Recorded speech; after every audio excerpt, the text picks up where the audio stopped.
Darwin's theory of evolution. अब हम लोग देखते हैं डार्विन्स की थ्योरी इवोल्यूशन की संबंधित। डार्विन साहब ने इवोल्यूशन की थ्योरी दी थी। इनका पूरा नाम था Charles Robert Darwin. Charles Robert Darwin gave the theory of evolution in his famous book The Origin of Species। Charles Robert Darwin ने एक बुक लिखी थी जो बहुत प्रचलित हुई थी उस समय। उसका नाम था द ओरिजिन ऑफ स्पेसीज और उसी बुक में उन्होंने एक थ्योरी दिए थे इवोल्यूशन से संबंधित, the theory of evolution. The theory of evolution proposed by Darwin is known as the theory of natural selection. और इन्होंने जो थ्योरी दिया था इवोल्यूशन से संबंधित में, उसका नाम था the theory of natural selection. Evolution की जो थ्योरी थी उसकी क्या नाम थी? The theory of natural selection. किनके द्वारा दिया गया? चार्ल्स रॉबर्ट डार्विन के द्वारा। This theory is called the theory of natural selection because it suggest that the best adapted organisms are selected by nature to pass on their characteristics और traits to the next generation. इनकी इस theory के अनुसार, theory of natural selection के अनुसार, जो best adapted organisms था, जो बेस्ट एडेप्टेड ऑर्गेनिम्स है वो नेचर के द्वारा सेलेक्ट किया गया और सेलेक्टेड बाय नेचर, नेचर के द्वारा सेलेक्ट किया गया और पास ऑन किया गया उसकी कैरेक्टरिस्टिक्स को अगले जनरेशन में। Darwin's theory of evolution applies to plants as well as animals.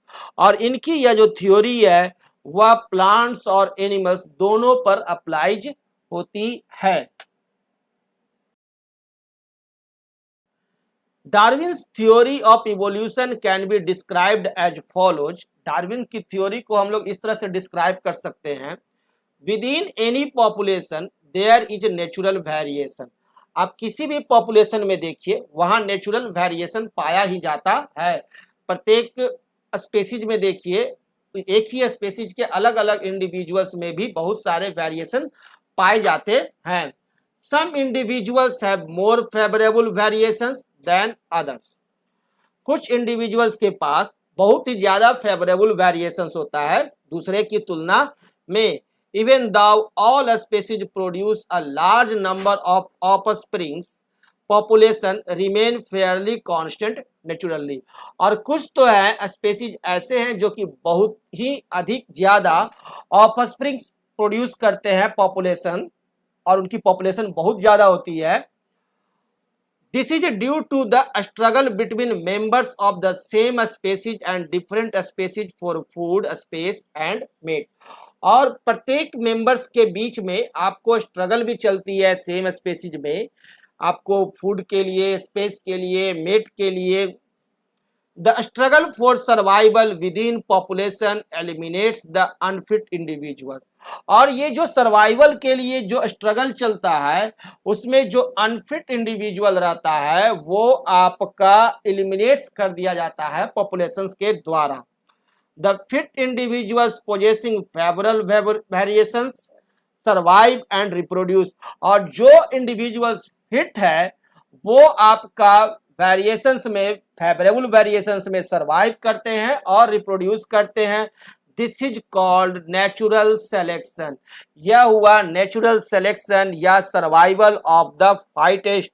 अगर मौसम खराब है, परिस्थितियां खराब हैं, सुखाड़ है, बाढ़ है, तो वैसी परिस्थितियों में भी हमें सरवाइव करना पड़ता है और जो सरवाइव नहीं कर पाते हैं वो विलुप्त हो जाते हैं। The individuals having favorable variations pass on these variations to their progeny from generation to generation।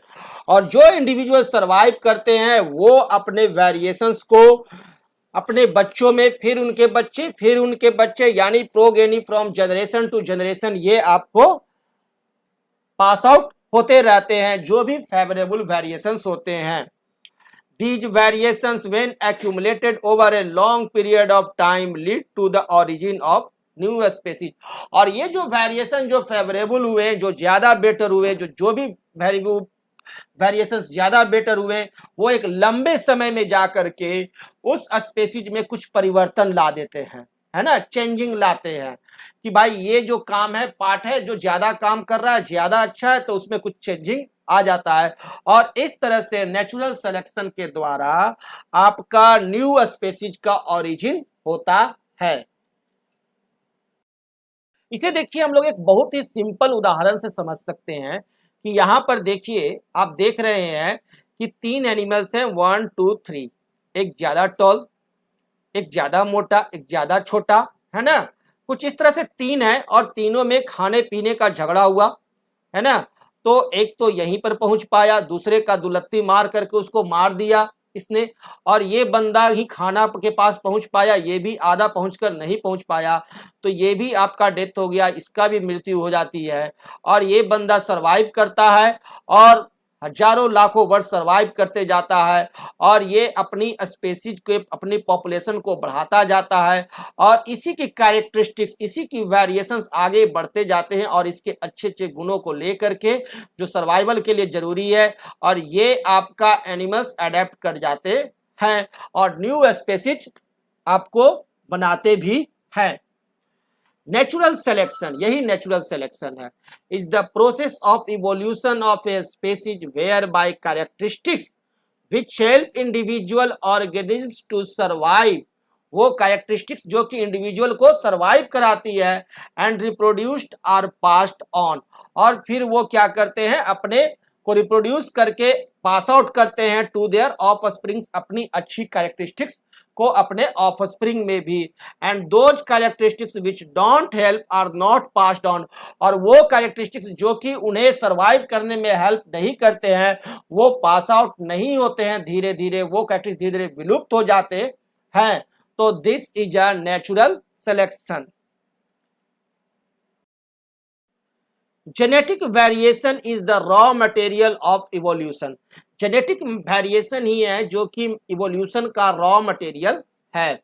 So the Darwin's theory was modified accordingly, और इसलिए फिर डार्विन्स थ्योरी को फिर इसी के अनुसार मॉडिफाई किया गया। These days the most accepted theory of evolution is the synthetic theory of evolution. आज की तारीख में सबसे ज्यादा एक्सेप्टेड थ्योरी है इवोल्यूशन का, वो है synthetic theory of evolution, in which the origin of a species is based on the interaction of genetic variations and natural selection, जिसके अनुसार स्पेसीज का जो ओरिजिन होता है, नए स्पेसीज की जो ओरिजिन होती है वो बेस्ड है interaction of genetic variation and natural selection, genetic variation और नेचुरल सिलेक्शन के आधार पर है ये theory, synthetic theory of evolution. Speciation, चलिए अब देखते हैं speciation. A species is a population of organisms, यह ऑर्गेनिजम्स का पॉपुलेशन है कंसिस्टिंग ऑफ सिमिलर इंडिविजुअल्स, जिसमें कि सिमिलर इंडिविजुअल्स रहते हैं। ये ऐसे ऑर्गेनिजम्स के पॉसिबल हैं, पॉपुलेशन है जिसमें कि सिमिलर इंडिविजुअल्स रहते हैं, विच कैन ब्रीड टुगेदर, जो आपस में क्या करते हैं, ब्रीड करते हैं, एंड प्रोड्यूस फर्टाइल ऑफस्प्रिंग्स, और ऑफस्प्रिंग्स प्रोड्यूस करते हैं, न्यू चाइल्ड प्रोड्यूस करते हैं आफ्टर ब्रीड। तो that is a species. Species can be of plants और ऑफ एनिमल्स, स्पेसीज आपको प्लांट्स में भी होते हैं और एनिमल्स में भी होते हैं। व्हीट एक स्पेसीज है, पैडी स्पेसीज है, sunflower, lotus, mango, neem, humans, ये सब अलग अलग स्पेसीज हो गए। Tiger, dog and cat etc are all examples of various types of species, यही स्पेसीज के एग्जाम्पल्स हैं। The human beings who look so different from each other in terms of size, color and looks are said to belong to the same species Homo sapiens। Human जो है वो देखिए बाकी जो दूसरे एनिमल्स है उसमें इसको देखिए तो आपको अलग शेप, साइज, स्टाइल दिखाई देंगे, कलर। तो ये क्या है, ह्यूमन है, जिनका साइंटिफिक नेम है homo sapiens. Because they can interbreed to produce fertile offspring sons and daughter.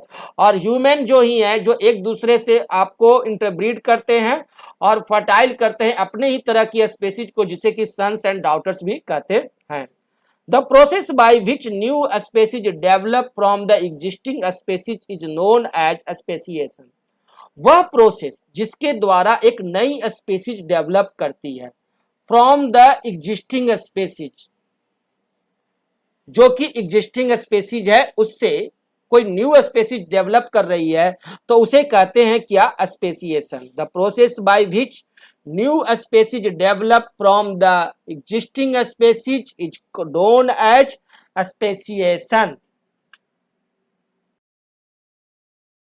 Factors which could lead to the rise or formation of a new species are the following।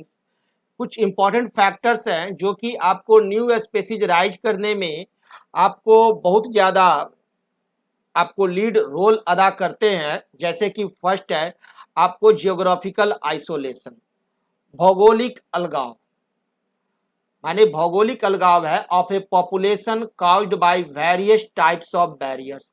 अब एक ही population में आपको geographical isolation है, भौगोलिक अलगाव है, भौगोलिक रूप से दूरी है कि ये पॉपुलेशन मिल नहीं सकता है। सच है जो माउंटेन्स हैं, रेंजेज है, रिवर्स एंड सीज हैं, इन सब से दूरी बनी हुई है कि कुछ लोग इंडिया रह रहे हैं और कुछ लोग अमेरिका रह रहे हैं। Some peoples are in India and some peoples are in America, है ना।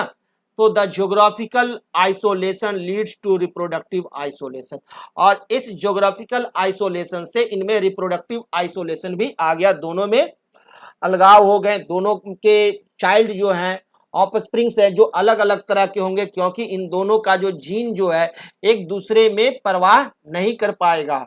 Due to which there is no flow of genes between separated group of population. अब ये दोनों पॉपुलेशन अलग अलग जगह रह रहे हैं ड्यू टू ज्योग्राफिकल आइसोलेशन, तो इनके बीच में आपको किसी भी तरह जीन्स का फ्लो नहीं हो पाता है और ये दोनों की कम्युनिटी अलग अलग हो जाती है और दोनों के रंग, रूप, साइज चेंज हो जाते हैं। And genetic drift caused by drastic change in the frequencies of particular genes by chance alone।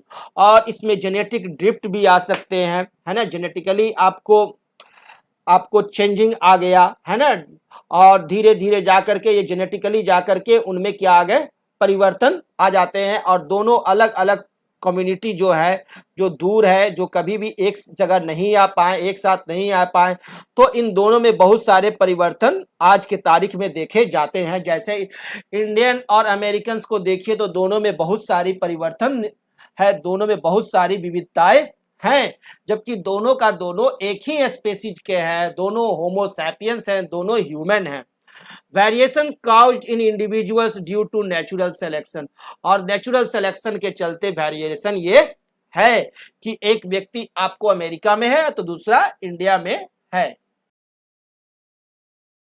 It should be noted that the geographical isolation is the major factor in the speciation of sexually reproducing animals because it interrupts the flow of genes between their isolated populations through the gametes।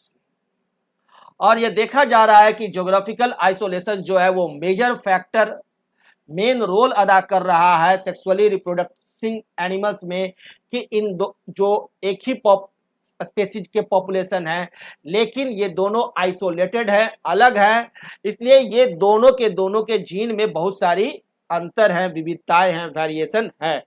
The geographical isolation, however, cannot be a major factor in the speciation of a self-pollinating plant species because it does not have to look to other plants for its process of reproductive to be carried out। और ये geographical isolation जो है वह आपका self pollinating plant में कोई major factor अदा नहीं कर पाता है। Geographical isolation also cannot be a major factor in the speciation of an asexually reproducing organism because it does not require any other organism to carry out reproduction। और दूसरा geographical isolation जो है वह आपका वो प्लांट्स स्पेसीज जो कि self pollination करते हैं उनको भी कोई अंतर नहीं पड़ता है, क्योंकि उनका सेल्फ पॉलिनेशन होता है रिप्रोडक्शन के लिए।